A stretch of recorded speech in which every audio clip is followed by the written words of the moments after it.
بسم اللہ الرحمن الرحیم۔ السلام علیکم۔ امید کرتی ہوں کہ آپ سب ٹھیک ہوں گے۔ میرا جو آج کا افسانہ ہے وہ ہے کیا اذیت ہے مرد ہونے کی، جس کی رائٹر ہے خنسائی قمر۔ چلیے چلتے ہیں افسانے کی طرف۔ کیا اذیت ہے مرد ہونے کی، خنسائی قمر۔ احساس تھکن کا مجھے پل بھر نہیں ہوتا، مرد ہوں اسی لیے کبھی درد نہیں ہوتا۔ احساس تھکن کا مجھے پل بھر نہیں ہوتا، مرد ہوں اس لیے کبھی درد نہیں ہوتا۔ میری تعریف دو طرح سے ممکن ہے، دائم فروغی ولد امین فروغی کہہ لیجئے، یا ایک متوسط درجے کا پیشہ درکار پن۔ لیکن اگر تصویر کا دوسرا رخ دیکھنا چاہیں تو میری زندگی کا صفحہ پلٹ کر بھلے ہی مجھے ایک بیٹا، بھائی، شوہر اور باپ سمجھ لیں، کیونکہ تعریف تو کوئی بھی غلط نہیں، کردار تو ہم سبھی نبھا رہے ہیں۔ دستبرداری کسی سے بھی ممکن نہیں، اللہ نے تمام رشتوں سے جوڑا ہے، اس کا بے حد فضل ہے۔ لیکن کبھی زندگی کی طویل سڑک پر چلتے ہوئے میں تھکا ہوا محسوس کرتا ہوں۔ ذمہ داریوں، خواہشوں اور ضروریات کی جنگ میرے اندر عجب اتھل پتھل مچانے لگتی ہے، تو بزرگوں کا پڑھایا ہوا سبق یاد آتا ہے کہ مرد کبھی نہیں روتا۔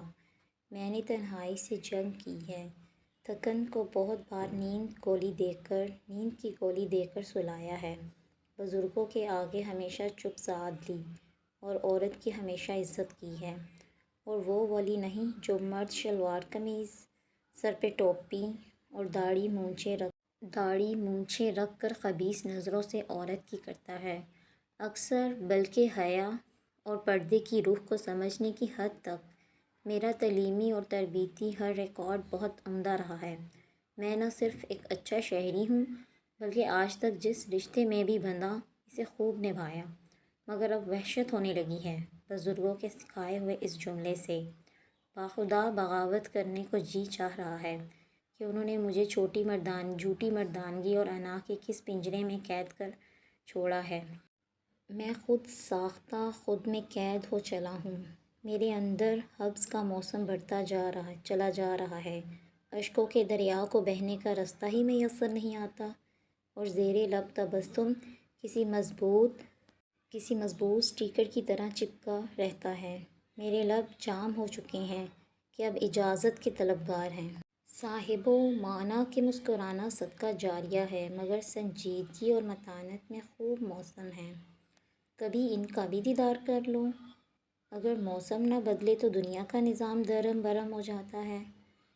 تب احساس ہوا کہ انسان کا موسم بدلنا بھی بے حد ضروری ہے، بدلنا بھی از حد ضروری ہے۔ کبھی ہنسنا، کبھی رونا، کبھی چلنا، کبھی رکنا بہت ضروری ہے، از حد ضروری ہے۔ اور آج کہہ ہی دیتا ہوں کہ مرد کو بھی اس کی اجازت ہونی چاہیے۔ اشک، دکھ، مصائب، آزمائشیں، خواہشات، ذمہ داریاں، حفاظت عصمت اور جذبات کیا صرف عورت ذات کی جاگیر ہیں؟ اگر ایسا ہے تو معاشرے میں جو مرد اپنا کلیدی کردار نبھا رہے ہیں کس زمرے میں آئے گا؟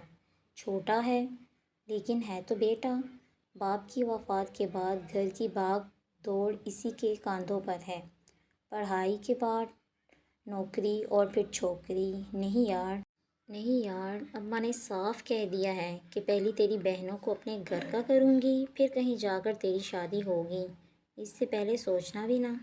بیوی، اماں اور بہن کی تمام خواہشات کو تکمیل دینے کے بعد جب اس کی نظر اپنی گھسی ہوئی چمڑے کی چپل اور بوسیدہ ٹی شرٹ پر ٹھہرتی ہے تو دل میں مخفی خواہش لب پر دم توڑنے ساتھ وہ یہی سوچ پاتا ہے کہ اپنی خواہش پھر کبھی پوری کر لیں گے۔ تجوری میں جوڑے پیسے جو اپنی کسی دلی کونے میں پنہاں خواہش کے زیر اصل سنبھال رکھے تھے، بے ساختہ نمودار ہونے والی مصیبت، بہن کے جہیز، بیوی کی خواہش، اماں کے علاج پر خرچ ہو جاتے ہیں۔ یوں خواہش حسرت کا روپ دھار لیتی ہے، اور پھر بچے حیرت سے پوچھتے ہیں، ابا آپ نے اس عید پہ نیا جوڑا کیوں نہیں لیا؟